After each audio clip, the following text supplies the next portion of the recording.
Hi Fools, Andrew Tonner here, back again for another of our Ask a Fool series where our analysts field questions from our users via social media and respond to them.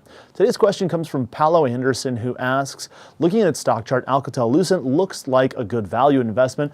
What do you guys think?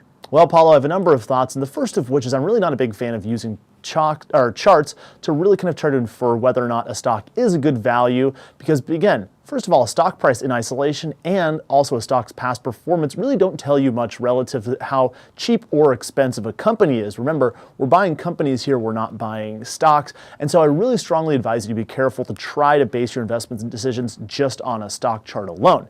Now, beyond that and getting to Alcatel-Lucent, you're probably not alone in thinking that the company does look attractive because the shares are up a huge amount, over 250% in the last year alone.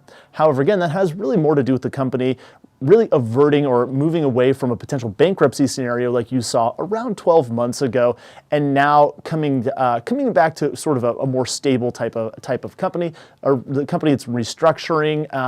And so from a long-term investor's perspective, I'm really still not sold on Alcatel.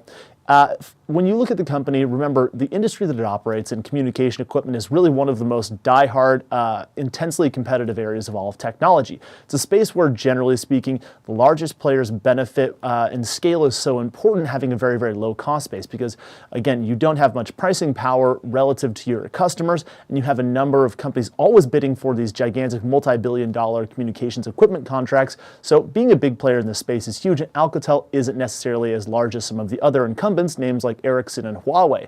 Now, there is also a lot of uncertainty when you look at how Alcatel plans to succeed in this space going forward. Of course, they're eliminating a significant number of jobs and overhead, and there's also rumored to be a potential pairing with them and the remainder of Nokia's non-handset business. But when you look at this company, there's so much uncertainty, and it operates in such an intensely competitive space that, especially in the context of the stock being up over 250%, I'm pretty sure I'm staying away from it today. Thanks a lot, and Fool on.